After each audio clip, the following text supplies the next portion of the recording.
Hello there, welcome to Empathetic Educators. I'm your host, Naomi Toland, and today I am so excited to have Evo Hannan and David Lee from David Lee EdTech. And we're going to be talking design thinking, challenges that we face, and just overall, how can we bring empathy more into our education. So I'm excited to have you on board, and let's get started.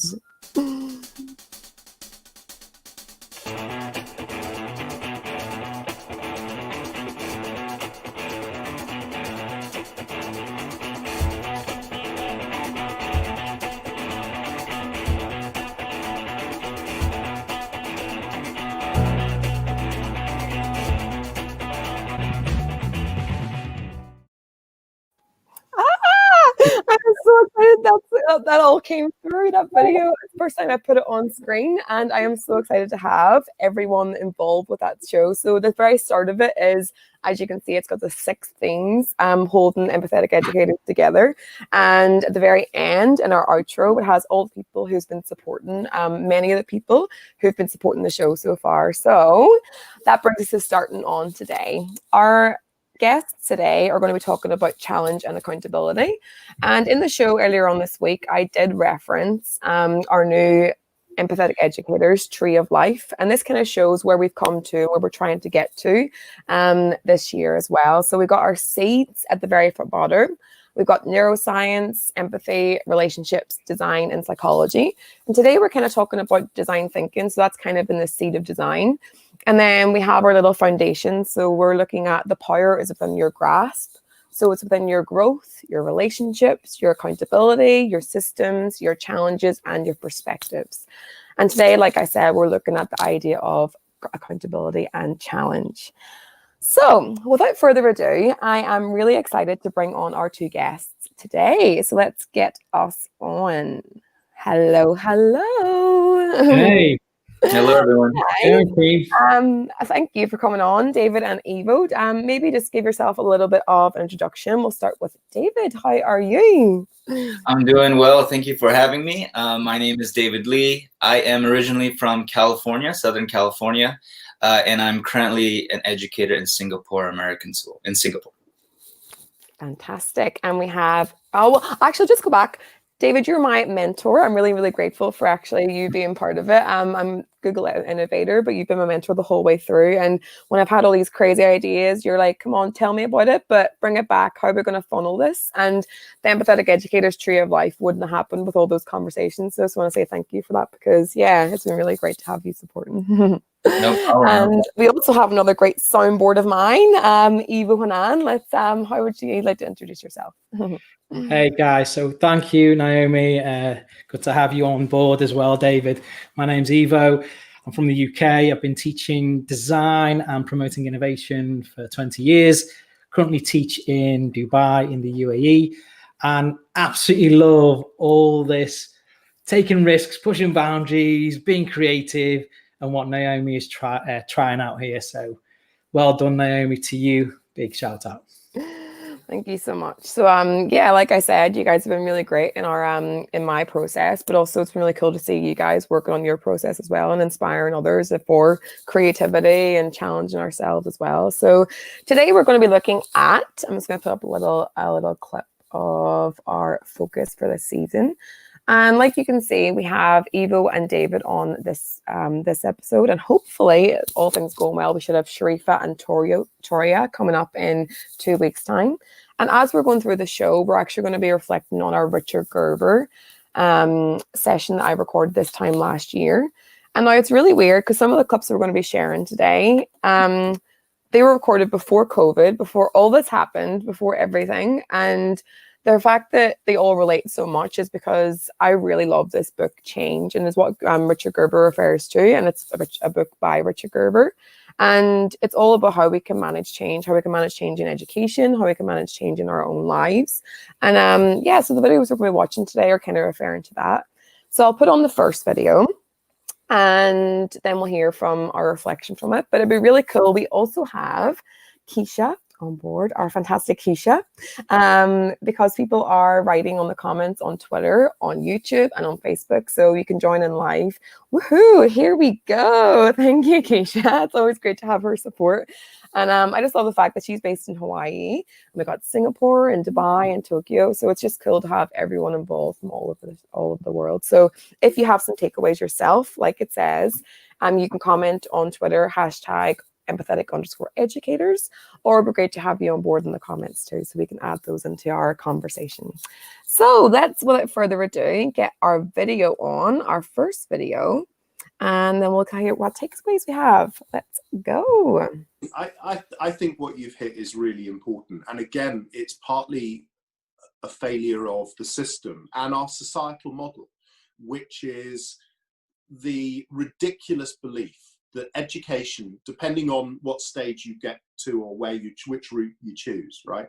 Education finishes at 16, 18 or 21, right? Or, you know, for the majority, I know there are people that go on to study in further and higher ed when they're older, but that somehow education is finite and it finishes at the point at which you gain, whether it's, you know, exam grades, whether it's a university degree, whether it's a professional qualification. And in a teacher's case, it's often a degree linked to a professional qualification, right?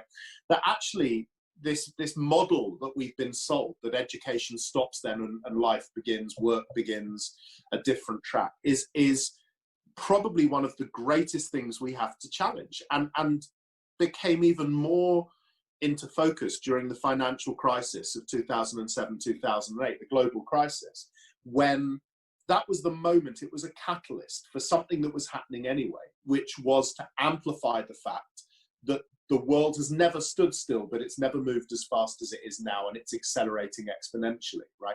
And therefore, this idea that you're ever educating anybody for certainty is dumb.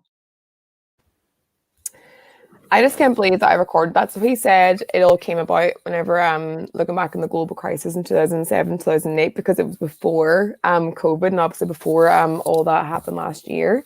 And it's just so, that's exactly what's happening now, is we're just not anything expected. We never expected any of this to happen last year. So what's your kind of takeaways from that, Evo, from what Richard just said? Yeah, I absolutely agree with what Richard was saying. I think as educators, yes, we need to deliver our curriculum, but we also need to be able to teach students to not only fail to succeed, but understand that some of the aspirations they have now, strangely enough, might actually be out of date when they come about wanting to find their own career, right? So the element of change that was just brought up by Richard, it's constantly changing. I mean, if you look at what you're doing now, Naomi, a year ago, you probably wouldn't have even thought you'd be doing this. You know for a fact, I never ever thought I would be on YouTube. It wasn't even a goal of mine. And then change happens. You're inside. You start putting your ideas together, and promoting that kind of thinking for students to not be afraid when things change around them. The people who thrive are the ones that adapt to the change, spend less time worrying about how the changes are going to affect them and more time taking action on how they can adapt themselves to move forward. So yeah, absolutely spot on. And those types of elements need to be brought into the classroom more, I think.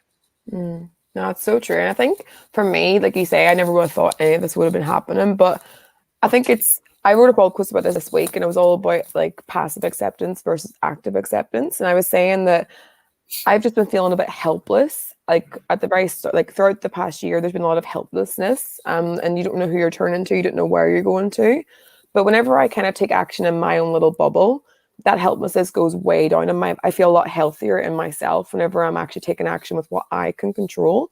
And I think that's what my big takeaway is. Whenever we have all our needs taken away from us, we go straight down into survival mode, and we kind of like close up. But then I was thinking about, what does it mean if we close up? We're putting that control into someone else's hands to tell us when can we move forward, when's it okay to open up again. But then putting it into my hands, I can open up with myself and then take a little bits of action, but then you might have to go back again and close in and get a bit more safe and then open up again. And it's that kind of balance between, like, it really helps with my mental health whenever I'm taking action too. So yeah, it's really, I love that. David, what about you? Yeah, I totally agree with him. I like that whole idea of just anybody in the world, especially educators, we need to constantly be learning. And in education specifically, the word expert is thrown around all the time with consultants and when people come in and they're just ready to listen to the answer and do it. And I was pretty shocked to enter in this field and see a good amount of people, educators, administrators, just a lot of school stakeholders, just wanting to know the answer and then doing something instead of critically thinking specifically with the context and what is the problem. And I think it's because that's only happening because your degree tells you that you're the expert. And so if you don't have that degree, you can't excel in that specific approach, specific field. For me, I don't have a design background like in education. I don't have a degree in that or STEM or science, those type of things. But I still feel like I had a certain mindsets where I felt like I could grow. And yeah, I didn't stop learning after I graduated from college, which I think I initially was going to. I was like, oh, I know everything I need to know to be a teacher. But once I got into it, there was so much I had to learn. So yeah, that was a really cool video. Yeah, I think that's exactly what got me onto this book. So Richard Gerver, he was his mentor. How crazy is this? His mentor was Ken Robinson. Who has a mentor, Ken Robinson? Like, literally. So I was interested in Ken Robinson, and exactly what you said. I felt like I was going to education, being like, I know what I'm doing now. I'm done with university. I'm ready to be a teacher. But that was like where my biggest failure happened, because I was constantly not being okay. I was constantly not at the level that I was trying to be. I was just having to fail and fail and fail. And looking back on it, those failures made me now able to do all this, like through all the critical thinking, through all that. But that's what that book really helped me, and Richard Gerver really helped me during that year. I had to adapt and really had to cope with change. But that's what we all do. Like, I think like that's what he says as well in the next video. He mentions that we look at these people who are in like a leadership role, or they're in like maybe like they're famous on Twitter, like you said. But does that mean that they're stopping learning? No, it means that's maybe how they got to there, like, is through the learning, through the adapting. It doesn't mean that we're perfect. It means that we're actually trying to learn along the job and learn how it all goes. So yeah, I totally agree. Is having that picture of what you think it should look like versus what it actually looks like is really important to take stock of that too. And I think that relates exactly back into the concepts of design thinking, is what we're talking about today as well, which both of you have mentioned. And I think I'll put up a little visual of the design thinking. I think this process, there's lots of different visuals, but it's just one that kind of shows some of the terms involved. And I think that idea of empathy, defining, ideating, and like constantly trying to grow from what there is and then taking action to find out what else you can do, that's really related to what we're talking about as well. So yeah. Any thoughts on that? So, I mean, the design thinking part, as a design technology teacher, you kind of always taught design thinking. It just was called a design process instead.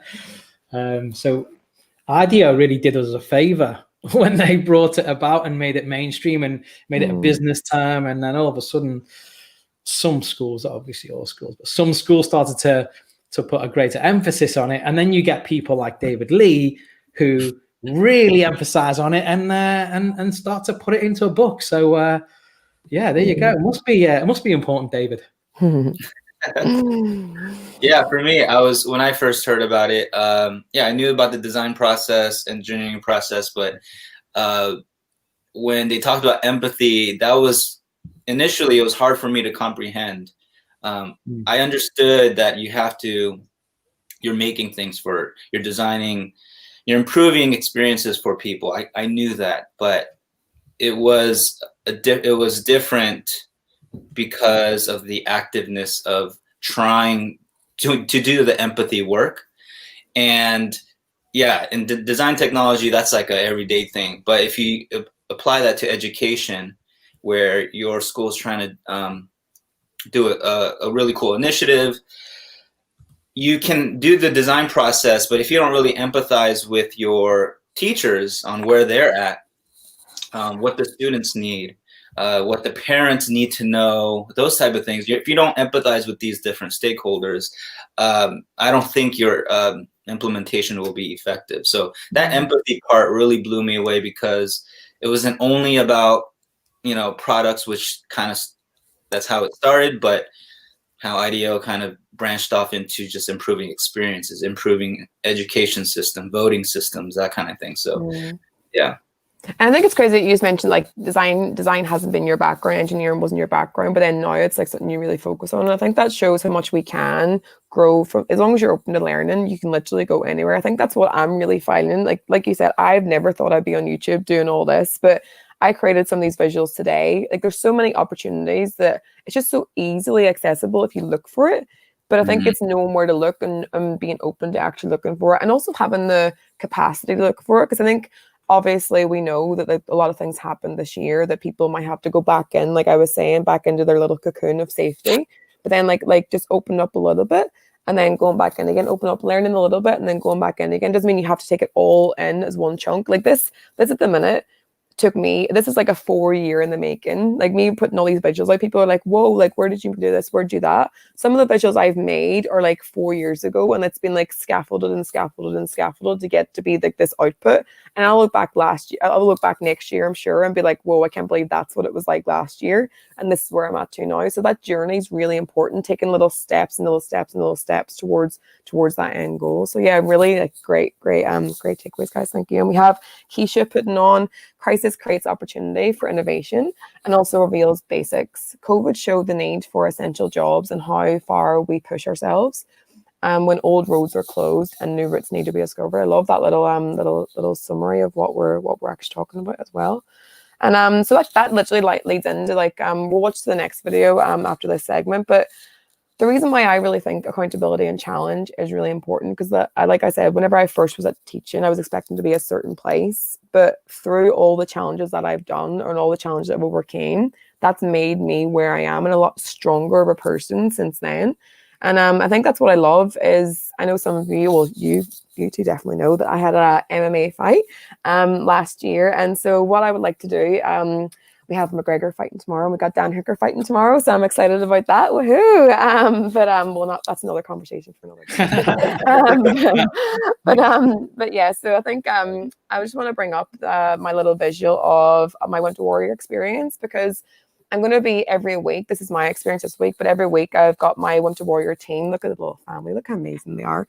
And we've got Israel Adesanya came and taught us, and a lot of other coaches taught us along the way as well. And I think this journey for me really taught me that how much I can extend myself, because I wanted to put myself in the ring. I wanted to put myself in the octagon and see, what do I do when I'm completely by myself? I've got my team, I've got my support system around me, but in that fight, what did I act like? What did I learn? What did I do whenever I was in that octagon? And so every week we're going to have references from my team and have little pictures and their takeaways from their journey.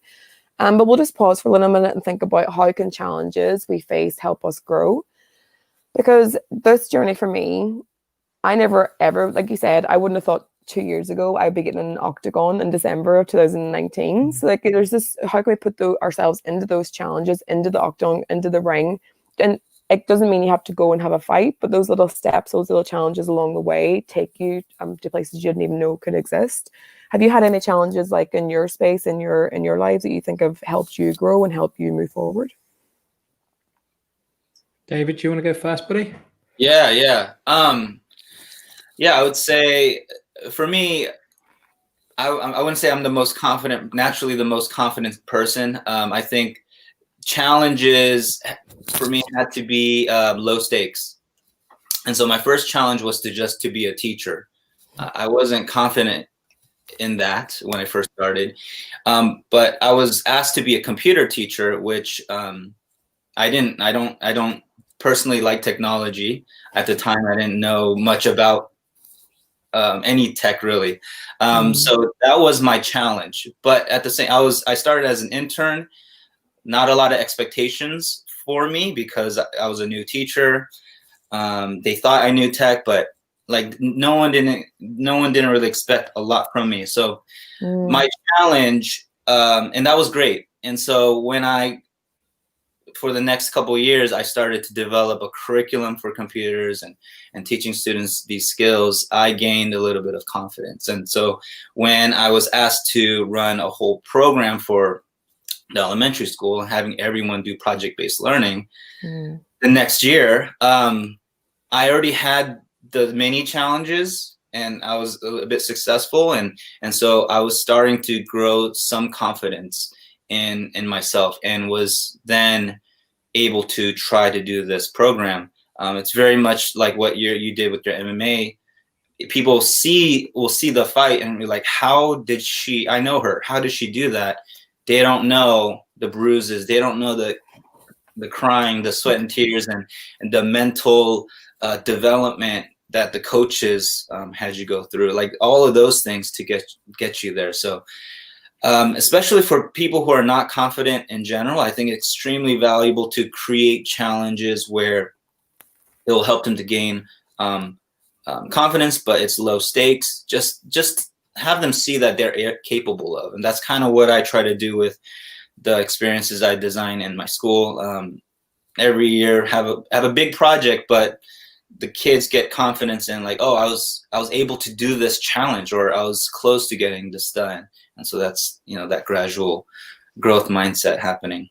Well, I think it really relates to what Lua was saying on, it is important to focus on the process, taking it step by step. That literally is what it is. Like, it's like you say, no one sees the tears. There was a lot of tears. I got concussion afterwards. Like all those 5 a.m. wake ups for like all those growth and not wanting to go in the mornings, but then knowing that, like, if you miss a session, what's the other person doing? What do I need to do to make sure that I'm the best that I can be for that fight? And that's what it is. It's that step-by-step process. But I just noticed for me, I look back at the person, even before that fight, or I look back at the person who was in my first year teaching and how much I've changed since then. Like you said about confidence, I've always had this kind of like, I love chatting to people, but I wouldn't say I've been the most confident person. Like it's difference between like actually having a bit of chat, but then actually stand up in front of people and being like, putting yourself out there. And my friend Lorna Ward, like one of my best teachers my best friends from back in London, my first year, I write to her every time I do something like this, because I used to go completely bright red, not be able to talk, not be able to get my words out in like my first year teaching. And she used to be like, it's fine, you got this, because she had this natural way of speaking, but she as well had loads of training behind her for that too. And so it is, everyone has their different process to go by as well. So yeah, Evo, have you had any challenges that have created your growth or your where you are now? You probably know about most of them, don't you already? The amount of times we speak. I think from a young age, I've always been someone who likes to take risks. And sometimes you take risks and you fall flat on your face, and then you pick yourself back up, and then you can like, okay, how can I approach it in a different way? But in the classroom, what I try to promote to students is just make a start. Like start something, and everything I do outside of the classroom, I talk about inside the classroom. So when I started using Twitter, properly started using Twitter in like November 2018, I was running this after school club, and I was like, guys, I want to start using Twitter. I've got absolutely no followers. I don't know what I'm doing, but I know that if I don't start using this, if I don't start using social media, I'm going to fall behind. And let's just see where I'm going to be in a year's time. And as long as you start, that's the most important thing. And then after that, it's just a case of continuing learning what your own process is. We all learn differently. We all make progress differently. And I think the more you learn about how you cope with those processes and stepping out your comfort zone, the better it is for you when you're moving forward, because we are constantly going to be challenged, academically, socially, personally, mentally, physically. So keep promoting students to step out that comfort zone and try out new things. Something that you were saying, Naomi, about speaking in front of an audience. I mean, I think the first time I spoke in front of an audience at a conference was maybe 3 years ago. So before then, I was spectating a lot. And then I remember even at the beginning, I was like, I'm really sorry, I forgot what I was going to say. And everyone just started laughing. And I was like, so basically, so I'd completely lost my track of thought. And then as I started to get into the flow, you're like, oh, you know what? I actually enjoy feeling a little bit relaxed or asking questions. And that's, you find your own style. Now, whenever someone invites me, I'll be like, yeah, I'd love to try that. You can't stop, Yeah, don't stop me now, Naomi. So it's but some of these things don't naturally come to us. David's talking about technology not naturally necessarily coming to him, but he's put himself into that arena. Yourself, Naomi, with the MMA and hosting shows, YouTube, technology, making change.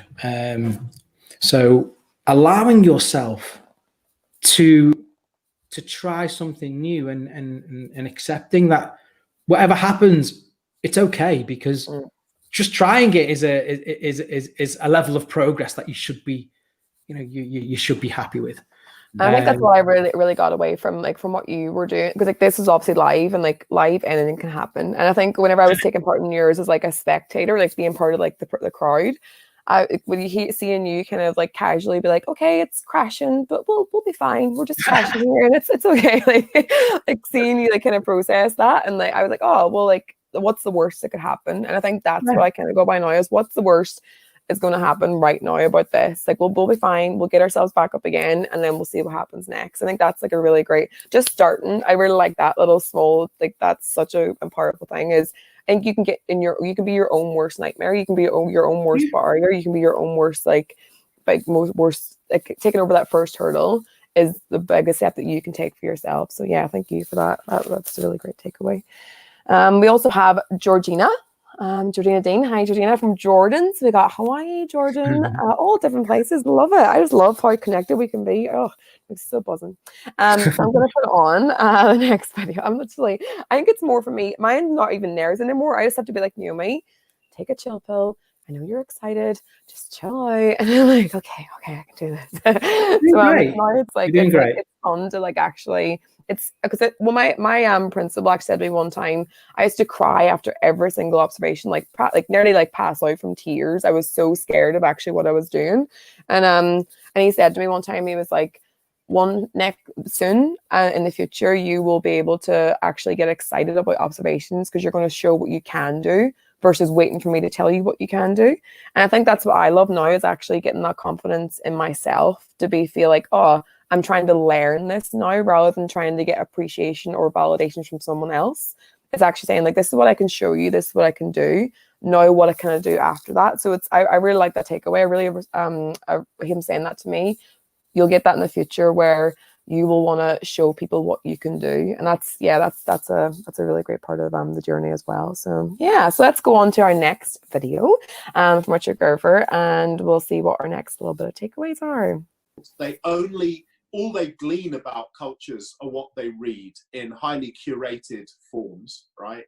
Or kind of glossy travelogues, which really, and so the suspicion and fear of the unknown, which goes back to the change thing, really, because that whole thing around change is it's fear of the unknown more than anything, right? And feeling a lack of control, and so that's been amplified. And you're right, what we've got to do is, moving forward, make sure that all our kids are really tuned in to as many experiences as they can, multiculturally, multi-generationally, multinationally, because that's how we heal the world. We don't heal the world by preaching at people or telling people. You only heal the world. You only heal through experience. And I think, you and your partner are you're that kind of pioneering generation. So again, this recorded before COVID. We were talking about how much I'm learning from, because he said to me, well, why are you in here? Why are you there? And I'm traveling around the world. What's your reason behind it? And I was saying that it's really great to take perspectives and try and learn from each other. And I really like the idea of you can look at something and see it. And sometimes that's the only way that you can learn about it. But I love being able to travel around the world and see how people actually are versus what people say they are. And I think that like the idea of empathy again, that goes back to, but that's what we're talking about, that how can we get real life experiences? I know we can't get learners to travel the whole world with us, but trying to give learners real life experiences and how they can have their takeaways and then learn about other people as well, which is just shown throughout 2020. I can't believe these are recorded before 2020, but I'm like, whoa, these are like literally what this year. It's almost like we predicted what was going to happen this year. It's so important for our learners to be able to experience that. So yeah, David, what do you kind of think about what that is? Yeah, I think obviously experiences are extremely important, but I would also say there's another level to it. So when I'm from Southern California, I decided to go to Korea to teach English for a couple of years, and I met a lot of people who traveled a lot and experienced a lot, and they had so many stories. And this is just a few people, but they were very they didn't make the next step of actually trying to empathize with people in that culture and try to understand perspectives. So they came at it more like they were still stuck in their own mindsets and their own culture, and tried to kind of force that upon other people. And I think what you said, it's crucial, where you have to try to understand someone's perspective, and that takes effort, and that takes a lot of work, actually, mental work. I mean, I think that's why there's so much chaos that's happening. If you look at the U.S., there's a lot of anger in different groups, and not a lot of making that effort to understand and empathize.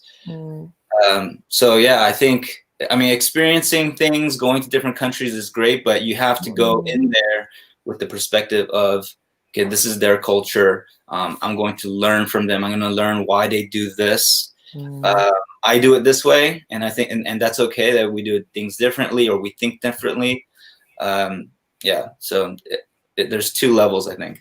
Yeah, that's actually so true. I think I just wrote down like experience and openness, because like you can experience something but not be open to the actual possibility that something else is going on. So I think that's really, really true is that what are you coming into the conversation with? And I think from George Couros, actually from our last session, he was saying that like you can sometimes come to a conversation and think that you're right, I'm right, I'm right, you're wrong. And like rather than like being like I'm right and you might also be right from what you're thinking, how can we learn together? What's our common ground? And then what can we go forward with? Like that's a really important perspective, experience and openness. Yeah. What do you think, Evo? Yeah, I mean, segueing on from David, you often get people who brag about how many countries they've traveled to, but then when you say, what did you learn? Like, well, I went to loads of nice places and I took great photos, but what did you learn about the culture? That bit's almost empty. So you're almost like, well, are you traveling to the places because you want to be able to tell yourself you traveled to 50 countries? Or you're traveling to places because you actually want to learn about the country? And sadly, again, similar to David, more often than not, the bragging supersedes the actual cultural experience that they should be sharing. So rather than saying, oh man, I just went to China and I didn't realize they did this, and it made me realize actually that's the reason why we do things in a certain way. But instead it's more like highlighting how they fit into China rather than how China has affected the way they think. So yeah, I think as people, we need to be open to experiences, knowledge, listening, locally, regionally, nationally, obviously globally. And it's the only, I think it also allows you to chill. What I found, because obviously I'm quite a bit, well, I don't know about yourself, David, you look younger than me. I'm quite a bit older than Naomi. I remember when I was younger, I used to almost think that I'm only partial to having to listen to people, whilst now I'm way more relaxed with the understanding that whatever people say, I'm more than happy to listen, knowing that whether I accept it or not, that shouldn't affect them having a passion for it or the environment, me taking in the environment. I think a lot of people aren't even open to that. They're not even open to listening to what's around them and engaging in mutual exchanges and conversations. I think once we do that, you settle a bit more, spiritually. Do you know what I mean? Like, because you're not as bothered. You're like, well, my opinion matters to me, but it doesn't necessarily matter to everyone else, and that's okay. Because as I learn, I realize the things I need to change or I need to adapt to help me grow and have a healthier mindset, right? So I think that like that's like that. I think that does come with experience. So I think like our natural way, like our ego, like our you see like a 3-year-old being like ego, like it's a natural way for our body to be. And I think like sometimes you can go away just to take the photographs, and you can go away like. But I think I'm just wondering. I don't have an answer for this yet, but I think for just some more conversations and just looking at it, it's like how can we, even though developmentally our ego goes down as we grow up, how can we almost accelerate that process or give opportunities for learners to, even though developmentally they have a big ego, because that's where they're at and that's where they're developmentally at it, how can we open them more to actually access it? Because I've exactly what journey you just said, I've definitely been noticing myself as I get older and through the experiences, haven't been able to step back a bit. But it's almost like experience and developmentally, those things go hand in hand with us. So how can we help our learners, even though they have a big ego at that time, be able to have that experience to be open as well, like be able to see other people and their point of view. So I think I've been trying. It's weird because I've been trying to do more like listening experiences with my learners, and I have noticed it, but it's more like they know this is our listening time, but they want to speak. It's that ego part is still there. So it's trying to create. I would love to hear from like the audience or try to connect with other people and see how we can amplify that listening part of the conversation as well as the speaking part of the conversation too. So yeah, I think we have Keisha come on and said you can travel but stay in your bubble. You can stay put and find ways to connect. It's like you don't have to travel to actually go away, and you can stay put and actually be way more open and listen to way more things. So I think it's very, very true that like how can we create those experiences even whenever where we are is a different thing. So yeah, thank you Evo for Evo for your response and Keisha for joining in. And we also have Georgina saying, I agree, meaningful experiences are key. You're correct. Travel enables us to empathize with others. So she's been internationally with beautiful experiences as well. So it's like it's so important to have all of them. And it's a balance between them both too. So yeah, thank you very much, guys. And I think that kind of ties into our idea of what we're doing at the end of the show. We're going to have a little bit of a chat about where you guys have been in the world. And I think, again, this kind of relates to, I'll put up a little visual of what we're going to be doing with Empathetic Educators, part of season 3. And we have our little perspective panda. Some people have got their own little physical pandas with them. But it's like my idea, the reason my perspective is one of the six pillars of Empathetic Educators is perspectives is just so important. Exactly what we were talking about. You can go away and travel, or you can sit in your house, but you might not grow. But how can we seek perspectives and actually seek them? I think that's what I'm really understanding at the minute is growth comes from seeking the challenge, seeking it and trying to find it. That can accelerate it. That's kind of what my own personal experience. I kind of set myself a goal each year. That's why the MMA thing came about. In 2017, me and Rob, the challenge was to move to New Zealand.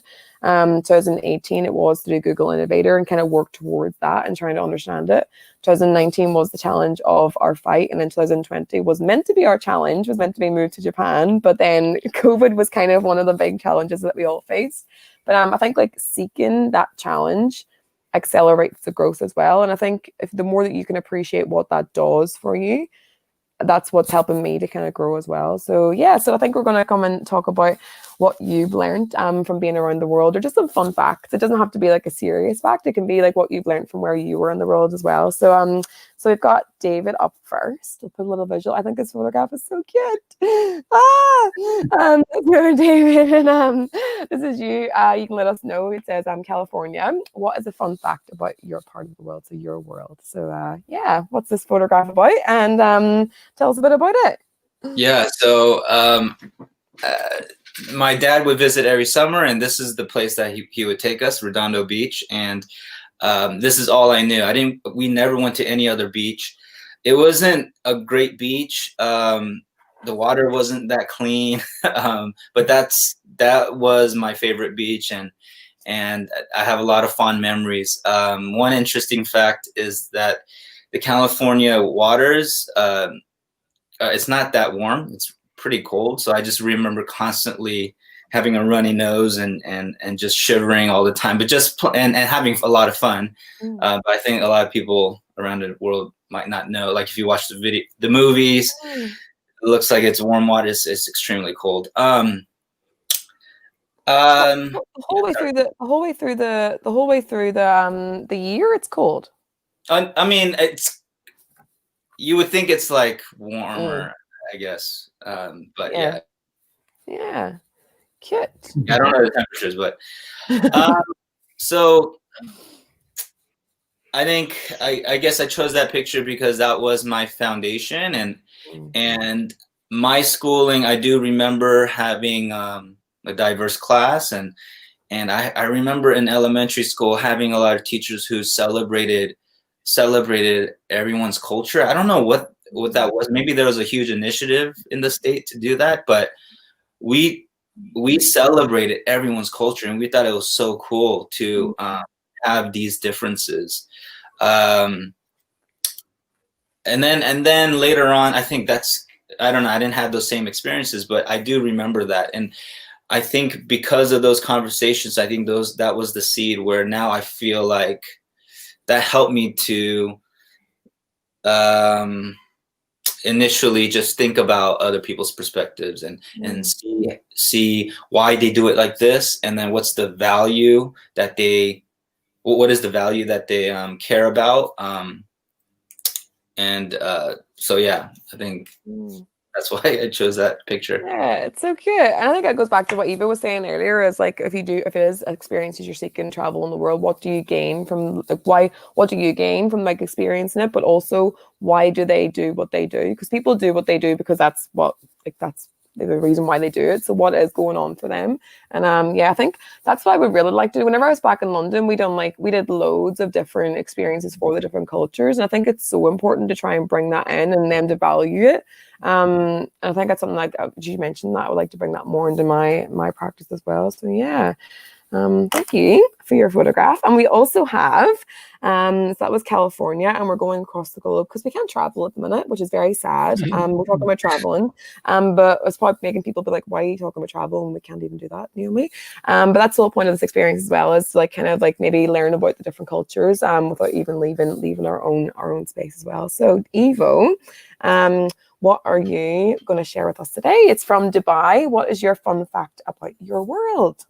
Well, I mean, it's I guess it's more to do with the journey that I've had in Dubai. This photograph obviously has my two little monkeys in, Zara and Zachariah, and the Burj Khalifa in the background. So that was taken on New Year's Eve, 2020. And when I took the photo, it made me realize just how far we've come, because when I first arrived in Dubai, I was single, and therefore, I was single and I didn't have any children. I didn't have a family. So, and the building behind the Burj Khalifa, the Burj Khalifa, which you can see in the photo, that was getting built. So that was maybe 35 stories tall. So maybe the bit right at the bottom where the strip is, you can see the dark strip right at the very bottom. It was up to that level, but it was only concrete. So when I look at the city around me, it's grown as I've grown. You know what I mean? And it's cool. It's really cool. So yeah, it's quite nice to be able to look back and see how your journey, even in a singular place, your journey has evolved as the city around you has evolved. So yeah. Thank you. That's so nice. That's so cool. I think, yeah, it goes back to process again. Like it's just hearing you guys, and like it gives me, sometimes it is so natural to compare yourself against others. Do you know, like I do it, like it's not, you can't, I don't never not do it, but my comparing myself against others is getting less and less as the years go on. Like I think, and again, I don't know if that's because of developmental, I don't know if it's because of experiences, I don't know if it's probably both of them weaving together, but if we are comparing ourselves against others, then what are we looking for in ourselves to actually, what are we comparing ourselves against others for?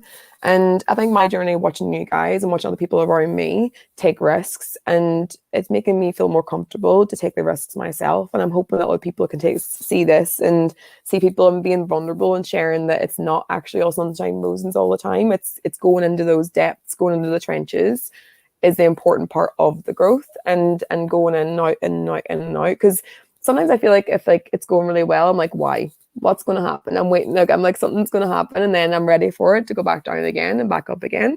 But I think that's why I really learned from you guys. Thank you so much for being on as well, because I think you sharing your experiences is hopefully going to help other people share what they're doing as well. So yeah, I think I really liked that's kind of links into your son Zach, him taking risks this week. Oh my god, his TED talk.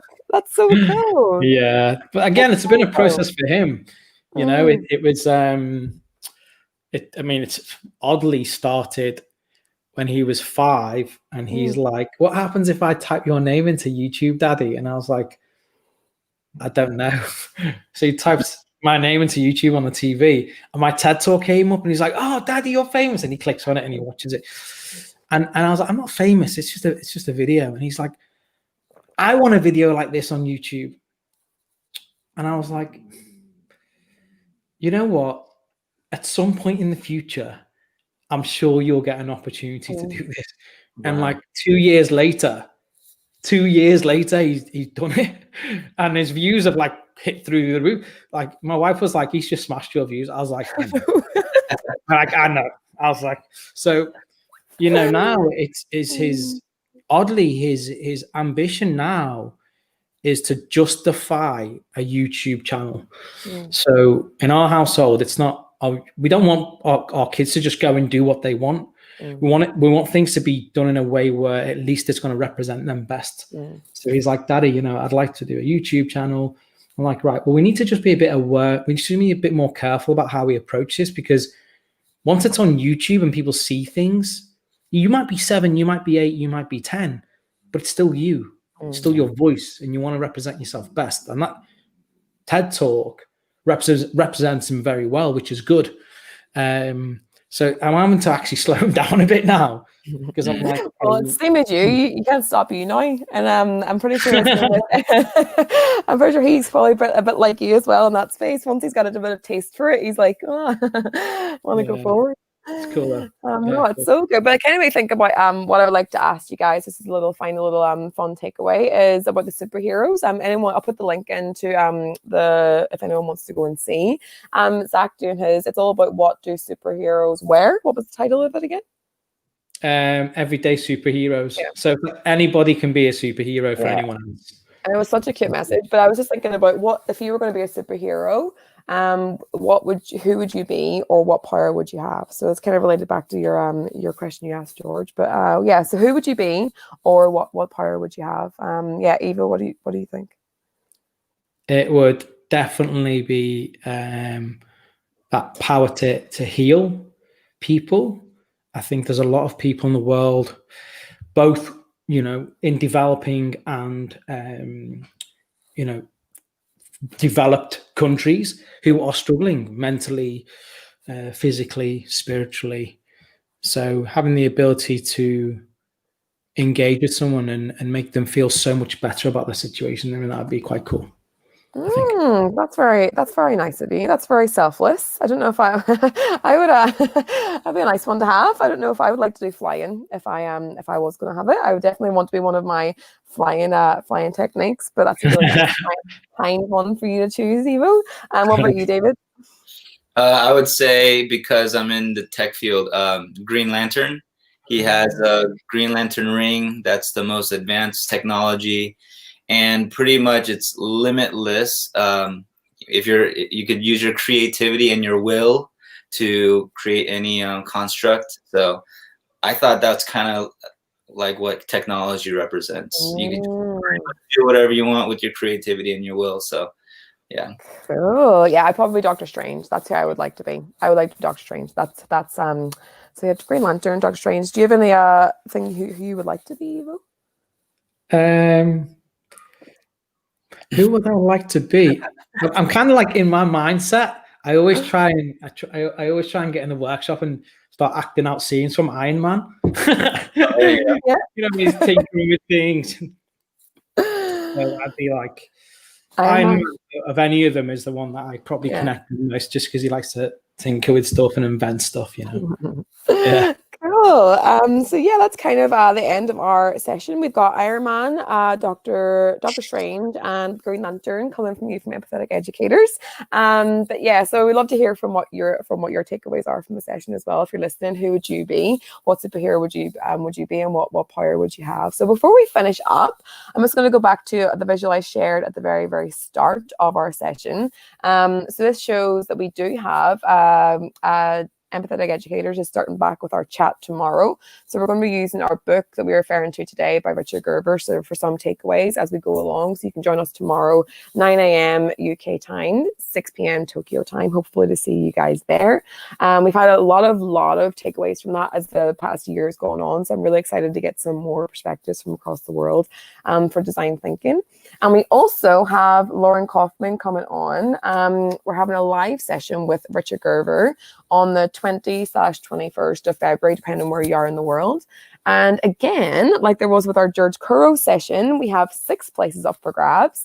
And you can come on live to ask Richard Gerver questions. So we'd love to hear from you about that as well. So you can sign up here, bit.ly, Richard Gerver, capital E, capital E. So we'd love to hear from you guys about signing up.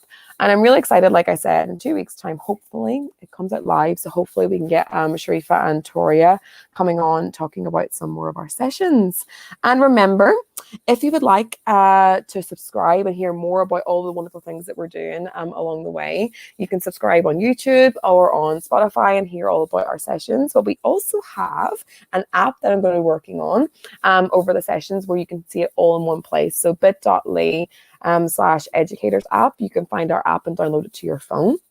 And yeah, that's kind of what we're doing today. So I am so grateful to have you guys on board, and I'm so glad that we're able to connect all together, Empathetic Educators. And if anyone wants to reach you, I put the links all into the spaces, but you can catch Evo, like we said before, Evo Hannan at Evo Hannan and at David Lee EdTech on Twitter.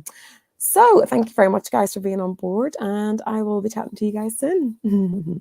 Thanks, Amy. Thanks, David. Thanks, guys, for tuning in. Thank you. Bye. Bye.